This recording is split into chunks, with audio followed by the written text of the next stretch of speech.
Hello guys, welcome back to the channel. Hope you guys are doing well. I have a brand new Deadlock video for you guys today, and in this video I'm going to give my honest thoughts on the brand new 6 heroes released in Deadlock over the past 2 weeks. So those heroes, for you guys who don't know, are Billy, the Doorman, Drifter, Mina, Victor and Paige. I'm going to be talking about how well I think these characters have just fit into the game in terms of a meta sense, and how powerful I feel like the characters are and can be in this game. I'm not going to be going over things like abilities and builds, as that is a discussion for another video, but yeah, I'm going to talk about how good these characters, I should say, have fit into the game. So I'm going to start off with Mina, literally just for the simple reason she came into the game first. I'll talk about them in release order, which the community voted on them. So Mina is actually, in my opinion, a really good addition to this game. She's a sort of a damage dealer character, similar to like Haze, Infernus, Warden, just big damage. But she is a bit squishy in terms of her health, so she's kind of in the same bracket with someone like Pocket in that sense. That's sort of the big drawback with her. You have to play a bit smarter with your limited health pool, but you have tools like the 2 and in some cases the ultimate, which can be used for big defense. The 1 does big damage and the 3 obviously does big damage. She's a carry character. You want to get fed with Mina, and that's sort of how you want to play with her. In terms of power in the game, I feel like Mina's in a pretty good spot. I know she was recently given a handful of buffs, which is kind of interesting, as I personally thought she was alright, but there must be a couple of issues the devs have noticed in terms of the code. I mean, not the code, the general player base, I should say, with Mina. In my lobby she seemed fine, but there were a few games where I did notice a couple of Mina struggling in terms of with keeping up with souls, or just not really offering much in team fights, and just kind of sort of just exploding whenever they got in contact with everyone. But that's sort of how the character kind of is. Similar to like Grey Talon, you know, you don't want to play really close to the enemy team, or you know, you're going to be in big trouble. She's sort of in like that, but she doesn't really have the range to play like that. She's like Pocket, as I mentioned earlier. You go in, do your stuff, get out, wait for your cooldowns, and repeat. Sort of want to target those low HP characters, maybe get some shred on those big tanks like Abrams, and now Victor, who is an absolute menace. But yeah, Mina I think is an excellent addition to this game. She slots in very nicely into this game. She fits really well. I've enjoyed playing her, and yeah, I don't really have anything wrong with Mina. Has nothing really wrong with her, to be honest. I think she's a pretty good addition to the game. The next one is the Doorman. We'll just go in order. The Doorman, in my opinion, I'm just going to straight up say it now, out of the released characters, is by far my favourite. He's actually someone I am actually going to be putting on my rotation, along with my guy Lash and some Viscous, who I've recently been playing a lot recently. I've been trying a bit of melee Viscous, but the Doorman is without doubt one of my favourites in the game. He's a menace in the laning phase with his bell, and his free and bell combinations are really fun to use in the late endgame. They're definitely, in my opinion, the 2 strongest abilities of his kit. The ults can be good at disrupting the enemy by taking out a big fed Infernus, or just taking out an Abrams or something out of a fight, or the ulting 7. So it's really effective. It's a really good ability for some good counterplay and some good plays, and you can combo the bell and the free really well with it. The doors are really good. They're definitely going to be what's the high skill ceiling with the Doorman, and what's good, probably going to make him a very good pick in high level games, is the doors. The doors right now, people in my sort of games sort of use them as an escape tool, or just a thing to get a couple of cheeky bells from an weird angle in the laning phase. But that's sort of like the skill with Doorman, is how well you can use the doors. But the Doorman is a good addition, in my opinion. He is a relatively strong character, as with the nerfs he did get to his belt and the luggage cart, but that is expected. But I don't think those nerfs will hinder him too much, as they are still his most powerful abilities. The Doorman, in my opinion, is the best out of the released characters. He's really cool. I love his design, voice lines and stuff, and just how cool he is. But yeah, I think he's an excellent addition to the game. He is really well made, in my opinion. I'm a big fan of this character, and yeah, I think he's a really good addition. Really high skill character and just slots into the meta really well, because he is a powerful yet fun character with a lot of good counterplay. So the next one who was added was actually Paige. So Paige is a bit of an interesting character. Is in the fact that she is a support type character, while the other two I mentioned earlier were damage.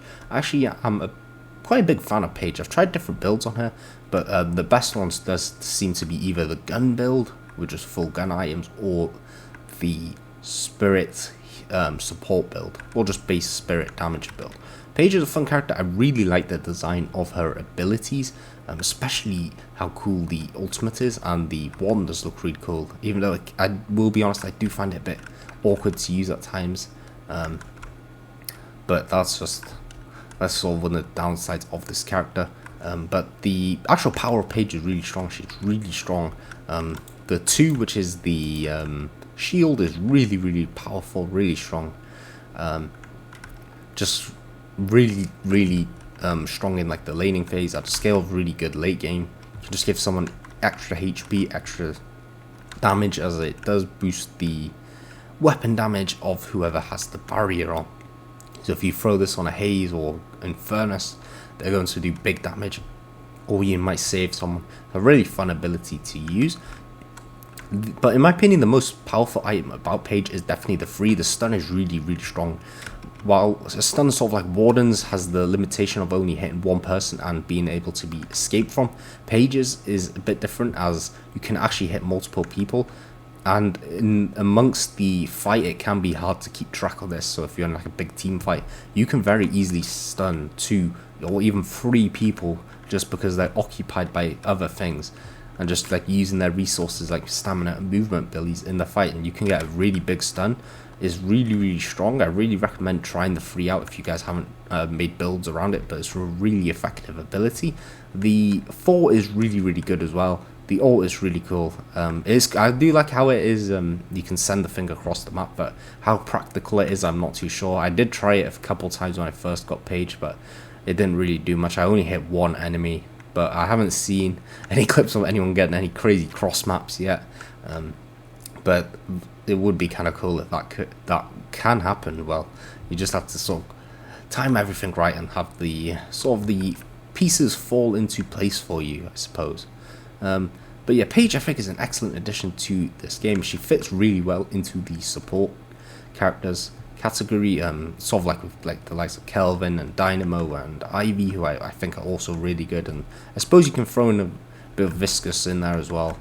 In terms of support, and I have been seeing a lot of meta support Vindictors, which is apparently really meta right now. If you guys just didn't know, but yeah, I think Paige is definitely a good addition. We definitely needed more support type characters, and she's a pretty easy one to use, so which is very nice. And you can sort of play back with the likes of someone like Kelvin. Kelvin kind of wants to be in the front line, throwing his grenades and shooting his ice beam at the same time, while Paige you can sort of shoot your books from afar and throw your abilities in as you need. And yeah, I think she's definitely an excellent character for this game.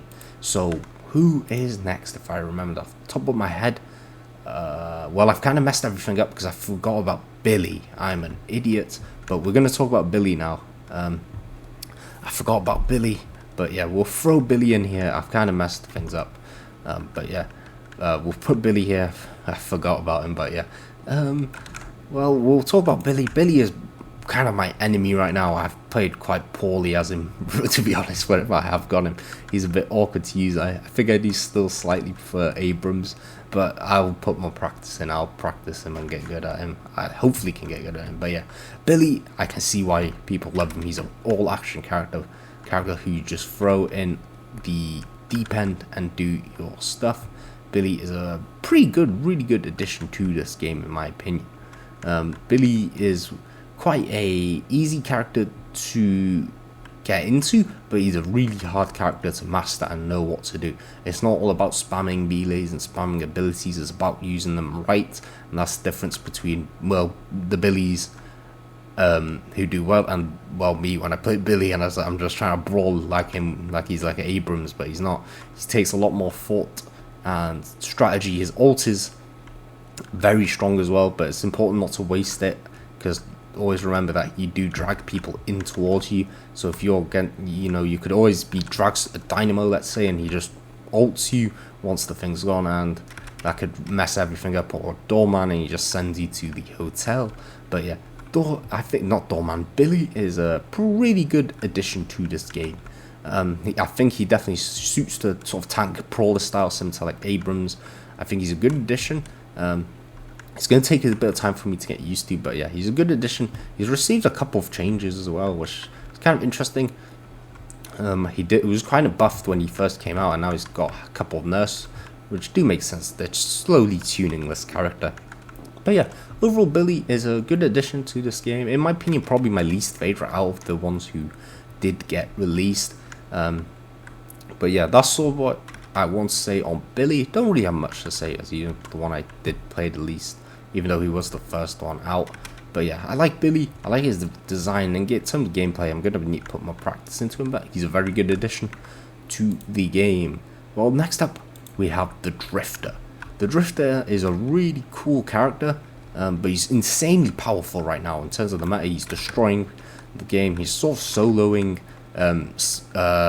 people who just get caught out by themselves, sort of. That's so he's like can get really fed really easily, and just really have a high amount of souls and powerful items at a rate which can exceed every other character, let's just say.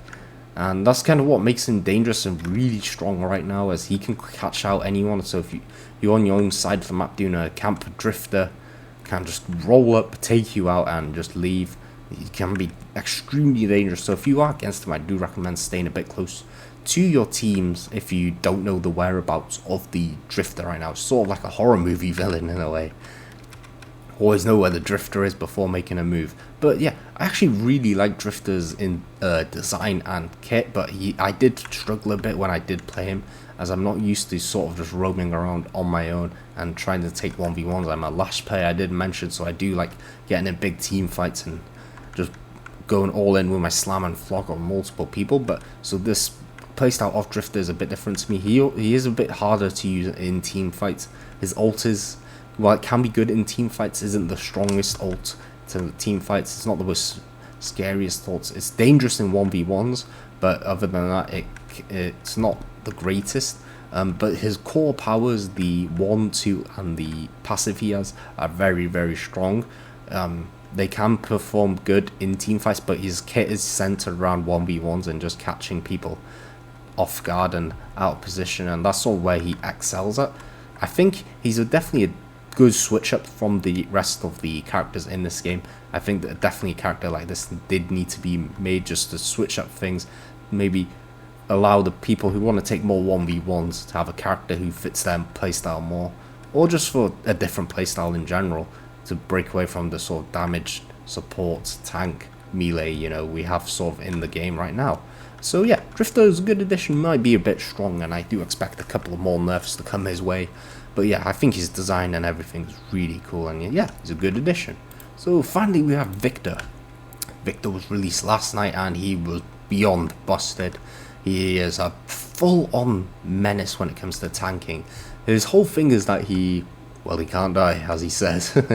But he is a absolute unit when it comes to just tanking damage and healing himself up. I'm actually really think this playstyle is kind of interesting, as damage, while his damage can be really good, it's not insane. He's more of a I don't really know how to explain it, but he's sort of like, if you kind of reminds of Roadhog in a sort of way, where just tanking is a big part of the just the power of the character. Sort of like just being able to heal himself and take big damage is like a part of the character in a way. If you guys did play Overwatch, you sort of know what I'm trying to say.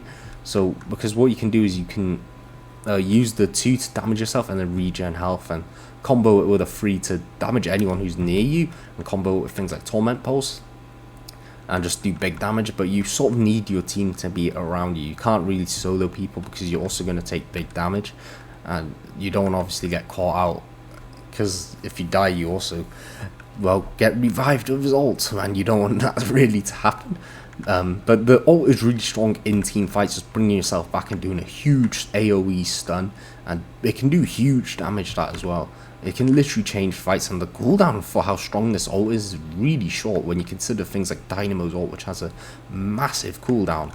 But Victor, obviously, last night, shortly after his release, he was given a handful of nerfs, so it definitely shows that he's strong, and I think he's still strong despite the nerfs. Obviously, I wouldn't be surprised if a few more come his way, because he's just that damn strong right now.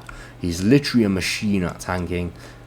He doesn't really do much until he gets his abilities, but once he gets his abilities and this is key items, he's an absolute menace. He's a really fun character, really unique as well.